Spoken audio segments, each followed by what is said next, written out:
Hi leaders, అందరికి నమస్కారం. ఈ రోజు చాలా అద్భుతమైనటువంటి టాపిక్ తో మీ ముందుకు వచ్చేసాము. అదే టాపిక్ పేరు వచ్చేసి నా దగ్గర టైం లేదు, నా దగ్గర టైం లేదు, నా దగ్గర టైం లేదు. అంటే చాలా మంది జీవితాల్లో కూడా మంచి మంచి ఆపర్చునిటీస్ వస్తాయి. ఫ్రెండ్స్ గానీ, రిలేటివ్స్ గానీ, బంధువులు గానీ, మీకు కావాల్సిన వాళ్ళు గానీ, అరే ఒక మంచి చక్కటి ఆపర్చునిటీ ఉందిరా నాన్న, నువ్వు కూడా రా అని చెప్పి నీకు ఆపర్చునిటీ ఇస్తే నువ్వు మన నుంచి వచ్చే మొట్టమొదటి మాట ఏంటంటే నా దగ్గర టైం లేదు, నేను చాలా బిజీ అని చెప్పేసి వెనకలు తిరిగి అకౌంట్ కనుక చూసుకుంటే మాత్రం ఏమి కూడా ఉండే అనమాట. అంటే ఈ భూ ప్రపంచంలో బిజీ అని చెప్పేసి మనని మనం మోసం చేసుకునేదే తప్ప ఇంకోటి మాత్రం ఏం లేదనమాట. అంటే ఈ భూ ప్రపంచంలో టైం లేదు అని చెప్తే ఏం అయ్యేదేం లేదు. ఈ రోజు అమితాబ్ బచ్చన్, ఈ రోజు అమితాబ్ బచ్చన్ అంత పెద్ద ఫేమస్ అయిండు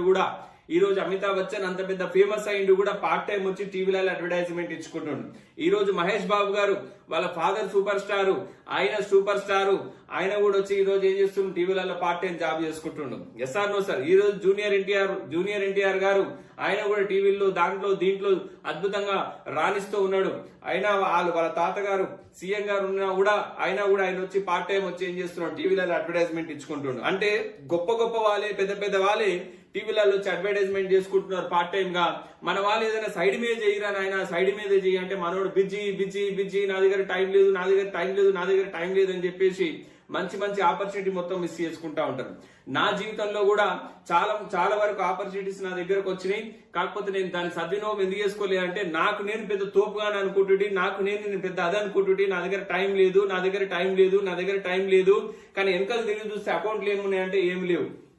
ఎస్ఆర్నో ఎట్లయితే టైం లేదు, అకౌంట్ లో కూడా ఏమి లేవు అనమాట. సో దయచేసి ఫ్రెండ్స్ మీ అందరికి చెప్పాల్సింది ఏంటంటే టైం లేదని కాదు, పెద్ద వాళ్ళే చాలా మంది పార్ట్ టైం టీవీలలో వచ్చి అడ్వర్టైజ్మెంట్ ఇచ్చుకుంటారు. నేను ఎంత ఒకసారి మీరు అర్థం చేసుకోవాల్సిన విషయం ఎంతైనా ఉంది. మా గురువు గారు ఒక రోజు అన్నాడు, నిరంజన్ ఈ భూ ప్రపంచంలో ఒకే ఒక్క ప్రాణి ఏదైతుందో అది మాత్రమే బిజీ ఉండాలి, ఇంకోటి బిజీ ఉండడానికి వీల్లేదని చెప్పింది. దాని పేరు ఏం పేరు ఎలుక. ఏం కాండి ఎలుక అంటే అది చూడండి, దసరా పండుగ కొరుకుతుంది, దీపావళి కొరుకుతుంది, రంజాన్ కొరుకుతుంది, ఉత్తగుండ కొరుకుతుంది, సోమవారం కొరుకుతుంది, ఆదివారం కొరుకుతుంది. దాని జీవితం అంతా ఉరుకుడే గాని ఇంకోటి మాత్రం లేదనమాట. అంటే ఈ భూ ప్రపంచాలు అత్యధికంగా బిజీ ఎవరు ఉంటారబ్బా అంటే ఓన్లీ ఎలుక మాత్రమే ఉండాలి. చాలా వరకు మా గురువు గారు చెప్తా ఉంటారు, నిరంజన్ ఎవరైనా నీకు గనక నువ్వు ఆపర్చునిటీ గురించి చెప్తే ఎవరైనా నీకు గనక టైం లేదు అని అంటే ఏమనుకోవాలి తెలుసా మనసులా, అరే వీడు ఎల్కగాడు అని అనుకోవాలి. Yes or no sir. అంటే జీవితంలో టైం లేదు కాదు, జీవితంలో టైం లేదని చెప్పేసి మనని మనం మోసం చేసుకోవడం తప్ప ఇంకోటి మాత్రం లేదు. వచ్చినటువంటి ఆపర్చునిటీ ఏంది, దాన్ని నేను ఎందుకు చేయలేకపోతున్నా, సైడ్ మీద కూడా నేను చేసుకోవచ్చు కదా, గొప్ప వాళ్ళే పార్ట్ టైం చేస్తున్నప్పుడు నేను ఎందుకు చేసుకోకూడదు అని ఒక అద్భుతమైనటువంటి ఆలోచన మన అందరికి రావాలి. Yes or no friends.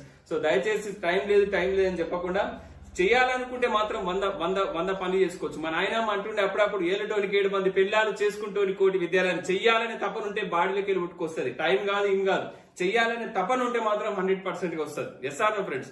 So time లేదని చెప్పకూడదు. గొప్ప వాళ్ళ జీవితంలో పెద్ద పార్ట్ టైం జాబులు చేస్తున్నారు, మనం కూడా చేసుకోవచ్చు. మీ అందరూ కూడా మీరు చేస్తున్న పని ద్వారా చేసుకుంటూ ఏదైనా చక్కటి ఆపర్చునిటీని పార్ట్ టైం గా చేసుకొని మీ జీవితంలో పైకి రావాలని మనస్ఫూర్తిగా కోరుకుంటున్నాను. మా గురువు గారు అంటారు, నిరంజన్ ఒకటేమో పొట్టకుటి కోసం చేయాలి, ఒకటేమో డెవలప్మెంట్ కోసం చేయాలి. చాలా మంది ఏం చేస్తారు, పొట్టకుటి కోసం దాంట్లో వేసి బుల్డోజర్లు వేస్తూ అవుతా ఉంటారు, నేను కోటీశ్వరన్ అవ్వాలి. కావున అయినా దాంతో పాటు ఏం చేయాలి, ఏదైనా ఒకటి డెవలప్మెంట్ కోసం పనిచేయాలి. ఏదైనా సైడ్ మీద ఏదైనా ఆపర్చునిటీ వచ్చినప్పుడు దాన్ని సద్వినియోగం చేసుకోవాలి. ఆ సద్వినియోగం చేసుకొని నీ జీవితంలో మంచి మార్పు తెచ్చుకోవాలి. డెవలప్మెంట్ కోసం మంచి పని చేసి మీ జీవితంలో మంచి మార్పు తెచ్చుకొని చీకటి అనే అంధకారంలో కొట్టుమిట్టాడుతున్నటువంటి మన ప్రాబ్లమ్స్ అన్నిటిని కూడా ఒక చక్కటి వెలుగునిచ్చి మన జీవితంలో అద్భుతమైనటువంటి ప్రకాశవంతమైనటువంటి వెలుతురు తీసుకురావాలని మనస్ఫూర్తిగా కోరుకుంటూ, టైం లేదని చెప్పకుండా సైడ్ మీద ఏదైనా పని చేసుకుంటా మన జీవితాన్ని అద్భుతంగా ముందుకు తీసుకెళ్లాలని, భగవంతుడు ప్రసాదించినటువంటి అద్భుతమైనటువంటి ఈ జన్మను సార్థకం చేసుకోవాలని మనస్ఫూర్తిగా కోరుకుంటూ, పేరున అందరూ కూడా 2 చేతులెత్తి దండం పెట్టి చెప్తూ